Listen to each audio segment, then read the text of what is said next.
ya. Tapi kalau dia udah merasa kembali cukup aman, ya. Ustadz, tapi Ustadz nyangka nggak sih dengan perilaku Bilar di luar dari yang Ustadz kenal gitu selama ini? Iya, nggak nyangka. Memang kita belum kenal orang kalau belum bermalam dengan belum safar bareng selama beberapa hari. Masa petugas sholat menurut agama, sejarah mengkosor sholat kita baru kenal orang. Gimana marah, gimana waktu capek, gimana nyebunyinya. Kita kan ketemu begitu aja, dan orang kalau ketemu begitu aja semua masih kelihatan manis. Ya justru ya kita melihat dari zahir ya dia wah luar biasa, apalagi saya ngomong buku dia paham, saya ngasih beberapa buku ya kan Kepada siapa Ustadz? Bilar waktu itu ya kan, beberapa buku saya kasih. Ini sampai dia menyebut juga beberapa nama Ustadz ya, saya dulu suka ngaji kesini. Oh iya ya, saya pikir secara zahir ya ini, tapi begitu ngelihat itu kita juga nggak percaya. Saya aja mungkin yang tidak yang tidak alim, tidak pencinta buku gitu ya, kayaknya nggak akan sampai ke tahap itu. Kalau tahun depan itu ulang tahun pernikahan saya yang ke-30, jadi dalam 30 tahun itu ya saya kayaknya pernah saya ngegeser kaki istri saya sekali gitu kan. Tapi dalam 30 tahun ya, karena saya mencoba menerjemahkan apa yang dilakukan oleh Rasul.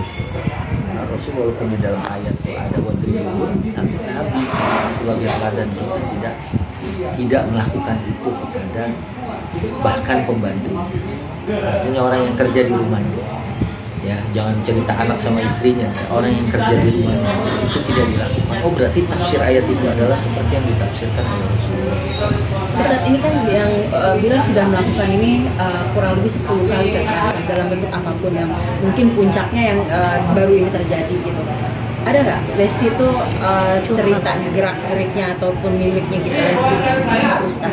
Ya dia sih nggak cerita ya, karena kita nonton di TV kan kemasannya beda gitu.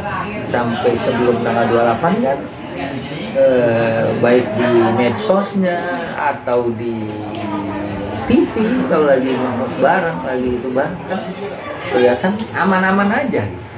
Sampai kemudian ternyata seperti itu.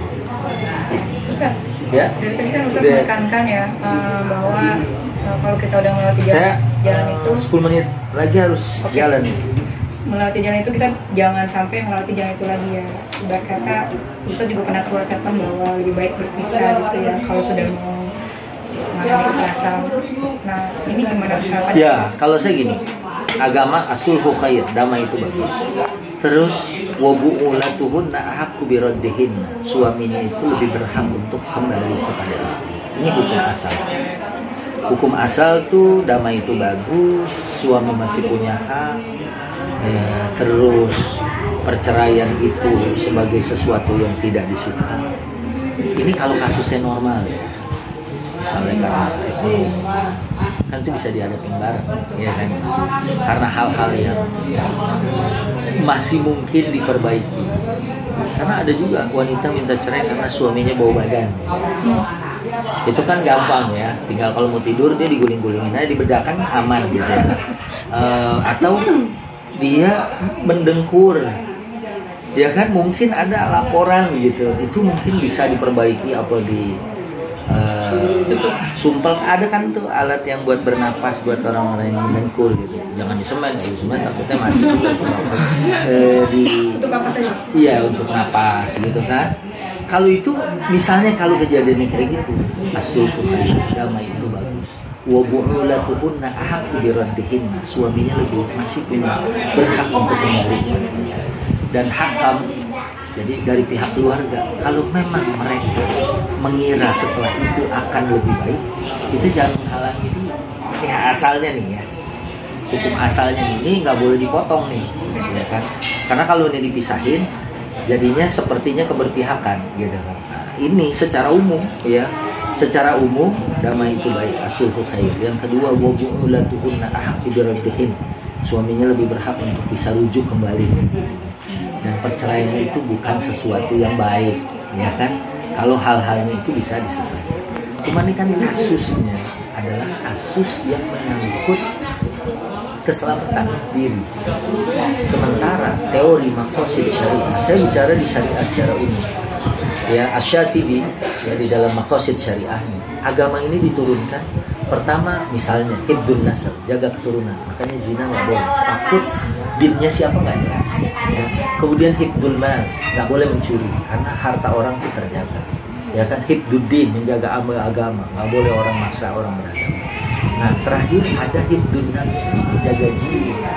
Agama itu diturunkan menjaga jiwa. Kenapa hukum membunuh itu berat dalam Islam? Ya, sampai ada kisos, membunuh dibunuh. Ya kan, supaya apa? Harga darah manusia itu mahal. Agama menjaga itu. Ya, jangan gara-gara misalnya tukang parkir gara-gara 1.000 membunuh orang gara-gara 1.000. Darah manusia itu mahal. Dia harus membayar dengan darahnya juga, dalam artian Islam itu menghormati nyawa atau ruh manusia.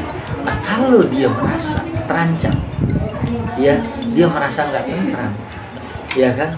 Kalau bahasa orang pinggiran, jangan-jangan hari ini gue dicekek, besok gue digorok misalnya kan. Kalau dia merasa seperti itu, ya lebih baik bercerai.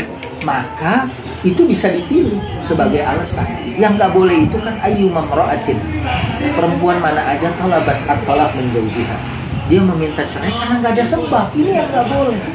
Misalnya wah hujan nih, kenapa kamu mesti ceraiin saya? Karena hujannya nggak nyambung gitu kan, atau karena apa gitu, sesuatu yang nggak, karena nafkah kurang aja mungkin itu bisa dibicarakan. Tapi kalau ini menyangkut keselamatan pribadi, itu menurut saya hal yang buruk. Dia kan khawatir misalnya lagi tidur nggak tenang, takut itu menjadi memang karakternya dia seperti itu ya. Tapi kalau Dede ya, kemarin kasusnya waktu saya sampein ini runutan kayak gini ya, dia bilang saya tahu suami saya, ya udah, karena dia udah tahu lebih dari 1 tahun, ya kan? Kalau saya kan belum, gitu kan? Artinya belum tahu, jalan aja bareng dulu. Kalau jalan umroh bareng tahu ya, ini ayah begini, oh ayah tuh sabar banget, oh ibu, oh Nin tuh sabar banget. Itu kan kita tahu dari cara kita nyikapin itu semua tahu. Jadi disitulah kemudian ini kembali dia beristikharah, dia yang mau melanjutkan hidupnya kalau memang mau nyambung gitu. Kalau memang mau bercerai ya mungkin ada hal yang dia merasa nggak aman itu, ya kan? Dan itu kan ini masih berjalan terus, ya kan, masih berkembang. Kalau dirasa memang betul, ya katanya Bilar lagi mendalami agama, walaupun mendalami agama saya aja dari tahun 80 sampai sekarang belum dalam-dalam gitu ya kan. Artinya saya masuk lagi. Tadi ada dokter kayak Dimyati dari zaman MA, dia ngafal kitab-kitab Syafi'i, di samping dia ngafal Quran, pernah sholat dalam Ka'bah. Itu aja dia masih istilahnya belajar lagi. Ya, ini Bilar malah baru mendalami. Ya mudah-mudahan niat itu kan orang nggak ada yang tahu. Kita juga nggak bisa menjudge gitu kan. Ya tapi kalau kemudian dia mulai mendalam, ya namanya baru mulai, ya mungkin baru. Kalau belajar bahasa Inggris baru ditanya what's your name, ya kan gitu. Cara nanyanya gitu. My name Iskandar, ya kan gitu. Nah baru sampai ke situ. Tapi kalau ada perubahan ya nanti mereka lah yang melihat sendiri. Ustadz, ada nggak setelah pulang ini, setelah pada saat sudah pencabutan, Lesti telepon Ustadz? Belum. Saya cuma WA aja. Masih di mana? Masih di Polres. Ya, kuat juga gitu kan. Tapi Tat emang Dede sosoknya kuat banget ya. Iya, kalau menurut saya dia memang sosok yang kuat. Kan dia dapat masukan dari semua orang. Dan tetap decision-nya tuh dia. Ya, dari saya. Kita udah nimbang gitu. Bahasa istri saya, kita tuh udah dapat 2 tesis ya kan. 2 tesis, 1 skripsi gitu ya, tetap aja beliau yang punya keputusan karena dia bilang saya yang paling tahu, saya yang lebih kenal. Ayahnya sendiri pada saat di sana seperti apa? Ya kalau ayahnya pasti namanya dia orang yang membesarkan Lesti ya dia nggak mau lah anaknya tergoreskan. Itu pasti kekhawatiran di hati ayah, sangat khawatir. Ada rasa Sebetulnya ketakutan. kepercayaannya pun saya pikir dia belum. Karena melihat ya dari raut muka ayah masih Ada omongan nggak waktu di Mekah dari ayah Kejora sendiri sama sebaik Iya, sebagai sama orang tua?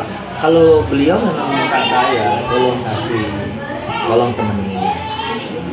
Kalau Lesti kan mau malah Bilar juga saya yang treatment, ya kan? Dia nggak mau, istilahnya nih ibarat pabrik, dia nggak mau buang limbah kotor di sungai. Jadi dia bilang kalaupun harus berpisah, dia sudah dalam keadaan baik atau dia tahu cara hidup yang baik.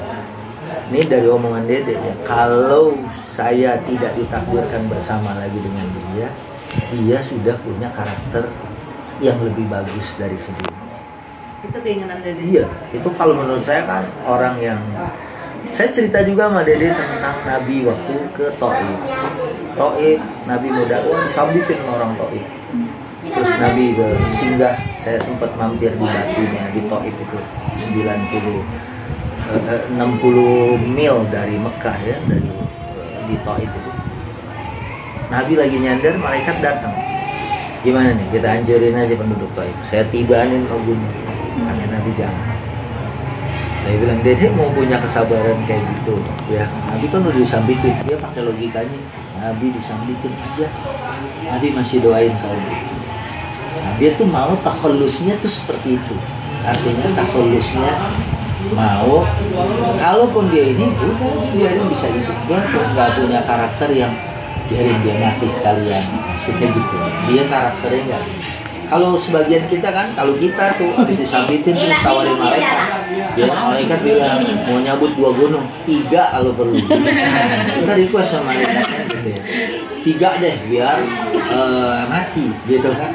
Tapi apa yang saya lihat sama dia nggak gitu.